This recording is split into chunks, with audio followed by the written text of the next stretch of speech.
going on YouTube?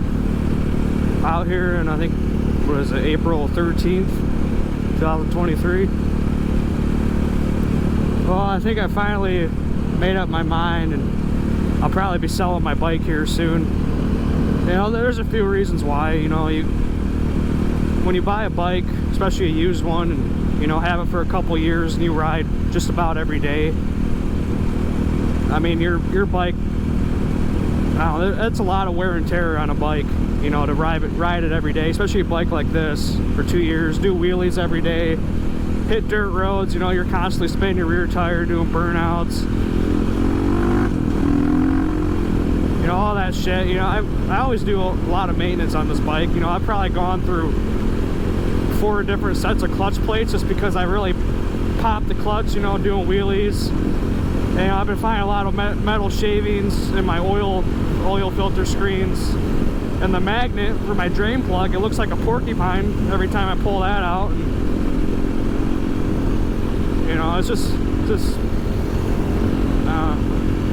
these guys look pissed off, even way back. But anyways, you know, when you buy a bike like this and you ride it for 2 years every day, beating on it, you know, I've got probably 10,000 miles on this, and not to mention the head already broke on this on my way into work about 3,000 miles ago, so I've already put like $2 grand into this just for that. I bought the bike for $6,300.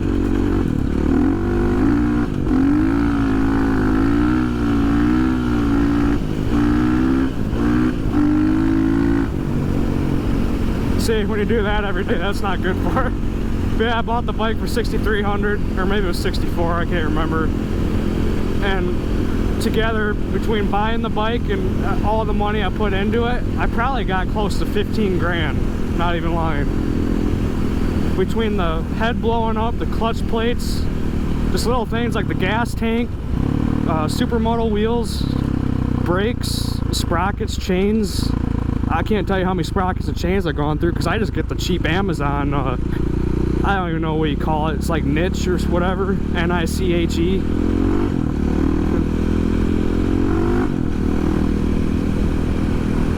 Probably sound like a dumbass, so I don't know how to pronounce it. But yeah, I just get the cheap shit because I go through the expensive stuff anyways pretty quick. I always oil my chains.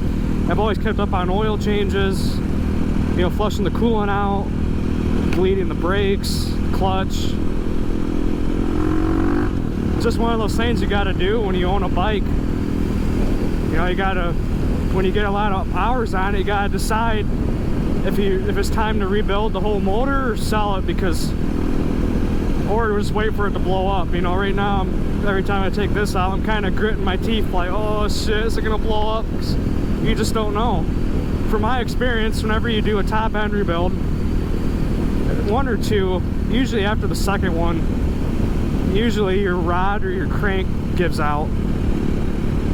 First ever bike I owned was a KX250 4-stroke 2012, and that thing had 3 top end rebuilds on it, and after the third one the rod snapped, went through the engine case.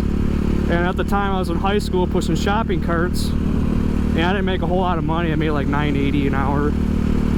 That was like 2018 or whatever. But anyways, I spent the whole summer pushing shopping carts, saving up, and I ended up getting a bottom end for a 2009 KX250F. I can't remember, there was something different about like a neutral safety switch, and also they had different flywheels on them, so I just took the flywheel off my old one and put it in. But you know, I was only 16, 17 years old. I never rebuilt a motor before, and just YouTubed it. I got it figured out, and it lasted a while after that.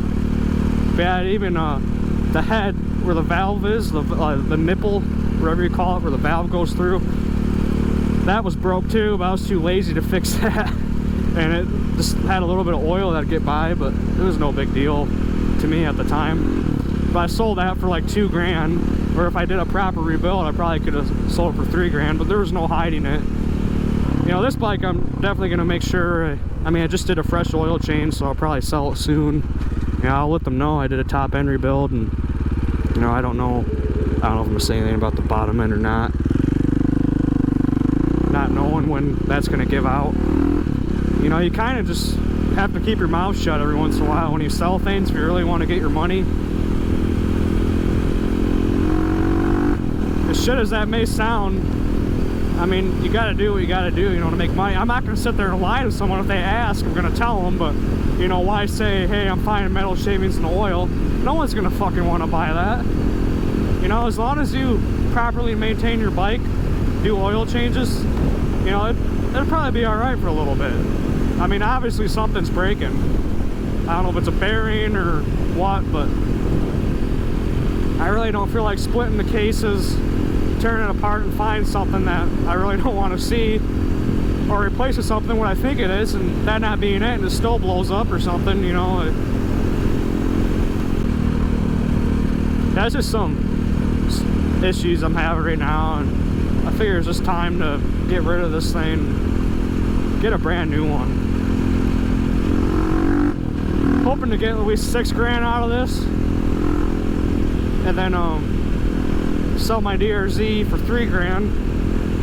Hoping maybe to get 32 out of that, because I paid 28 for it. I mean, everything's fucking high right now, so I should be able to get that out of it. So those two, I hope to end up with 9 grand. And that bike I'm looking at, they want 8 for it, so we'll see. But I mean, they'll probably sell quick. There's a lot of other deals out there that just pop up. But once I have this actually sold in my DRZ, I mean, I'm going to be living on Marketplace. Shit, I didn't want to ride today because I had my bike leaned over, had the clutch plates out. You know, I was waiting for those parts to come in for the clutch. So I thought, you know what, fuck it. I had to put it all back together and put new oil in it. And screw it. I'm too impatient. It comes to riding.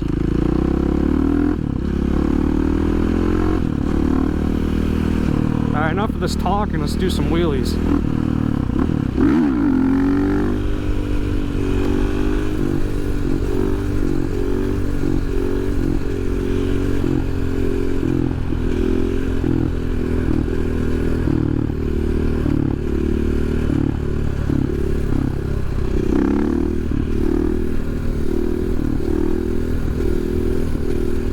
Just hit that sign.